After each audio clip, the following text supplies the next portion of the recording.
Hello everyone, welcome back to our YouTube channel all exam preparation. तो दोस्तों, आप सभी लोग कैसे हैं? आई होप आप सभी लोग मस्त, दमदार और बहुत ही अच्छे होंगे। तो दोस्तों, आज की वीडियो में हम बात करेंगे कि आईआरबी जेईई सीबीटी 2 के लिए मेरिट इंडेक्स क्या होता है, ये किस प्रकार बनता है और कैसे इसके बेसिस पे आपका फाइनल रिजल्ट डिक्लेयर किया जाता है। तो दोस्तों, शुरू करते हैं वीडियो बिना किसी देरी के। आप लोगों को वीडियो के लास्ट तक बने रहना है। तो शुरू करते हैं। अगर हम बात करें आपके मेरिट इंडेक्स की, तो प्रीवियस ईयर ये एक भाई का क्या है, रिजल्ट कार्ड है, ठीक है, जिसमें ये आपको मेरिट इंडेक्स क्या दिखाया जा रहा है। इसमें आपको देखने को मिल जाएगा कि ये मेरिट इंडेक्स इनका बना था 755.7582, जब इन्होंने 150 में कितना स्कोर किया था, 103.71। ठीक है दोस्तों, ये जब इन्होंने स्कोर किया था, तो दोस्तों ये किस प्रकार से बनता है, इसका क्या फॉर्मूला है, वो चलो देख लेते हैं फटाफट से। तो देखिए दोस्तों, ये आपका मेरिट इंडेक्स का फॉर्मूला है, जहाँ S Q plus S T minus S Q multiply M minus M Q upon M T minus M Q. यहाँ पे ये जो आपको दिया हुआ है, इसका क्या मतलब होता है। जैसे आपका एम एम मीन्स होता है योर ऑब्टेन मार्क्स, आपने कितने मार्क्स ऑब्टेन किए हैं। इस बार तो आपका नॉर्मलाइजेशन तो नहीं होगा, कहीं यहाँ पे हो जाता है आपका योर नॉर्मलाइज्ड मार्क्स, क्योंकि इस बार एक ही शिफ्ट में पेपर हुआ था। वहीं पे बात करें एम क्यू क्या होता है, इसका मतलब होता है मिनिमम क्वालिफाइंग मार्क्स, जो आपका जर्नल के लिए क्या होता है 40 मार्क्स होता है, ठीक है।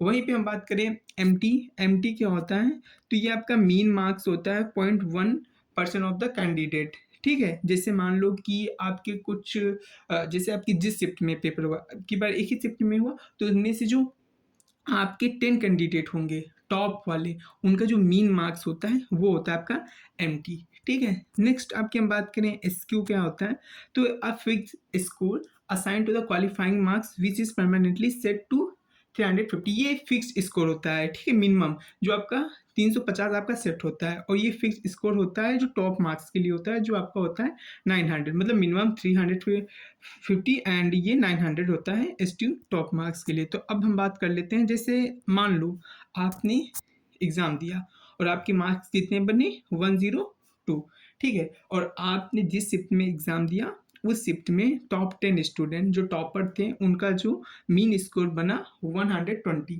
ठीक है, मॉडरेट लेवल के हिसाब से ये मान के चल रहे हैं, ठीक है। जनरल क्वालिफाइंग मार्क्स 40 होता ही है, बेस मेरिट आपकी 350 होता है एंड टॉप मेरिट स्कोर आपका 900 होता है। तो चलो हम पुट करके देख लेते हैं। तो आपका क्या बोलते हैं, ये आपका एम माइनस एम क्यू, क्योंकि आपका फॉर्मूला क्या बना था, आपका फॉर्मूला ये रहा, आपका फॉर्मूला था क्या बोलते हैं ये, तो एम माइनस एम क्यू पहले फाइंड कर लेंगे, M T minus M Q find कर लेंगे, फिर इसमें हम क्या करेंगे, वैल्यू को पुट कर देंगे, ठीक है। तो जैसे ही वैल्यू पुट करेंगे तो आपका आंसर आ जाएगा। तो पहले हम क्या फाइंड कर लेते हैं, एम माइनस एम क्यू। तो यहाँ पे 102 आपके ऑब्टेन मार्क्स थे, M and M Q minimum qualifying 40 होता है, तो ये 60 हो गया, 62 हो गया, ठीक है। वहीं पे बात करें M T minus M Q, तो एम टी आपका क्या था, आपके जो टॉपर की एवरेज मार्क्स थे एंड एम क्यू आपको क्वालिफाइंग 80 हो गया, ठीक है। तो ये आपका ऊपर रखा जाएगा एंड ये आपका नीचे रखा जाएगा, ठीक है। तो 62/80 आपके निकल के आए 0.775।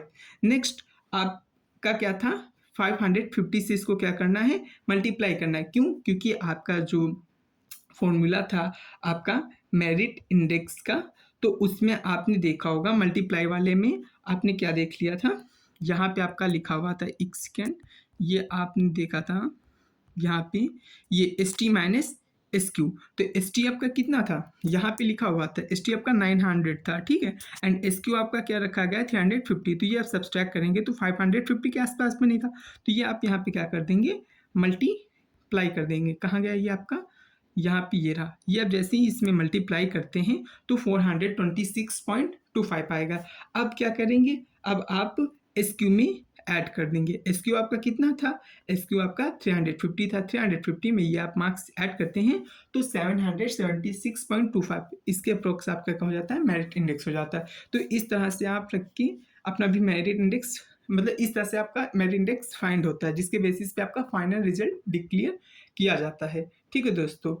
और बात करें आपका क्या बोलते हैं आंसर की, तो आज वैसे आंसर की आज आनी चाहिए, अगर आज नहीं आती तो कल आपका 100% है, आपको आंसर की आपको देखने को मिल जाएगी। अगर वीडियो अच्छी लगी हो तो ज़्यादा से ज़्यादा लाइक, शेयर एंड सब्सक्राइब करें। थैंक यू दोस्तों।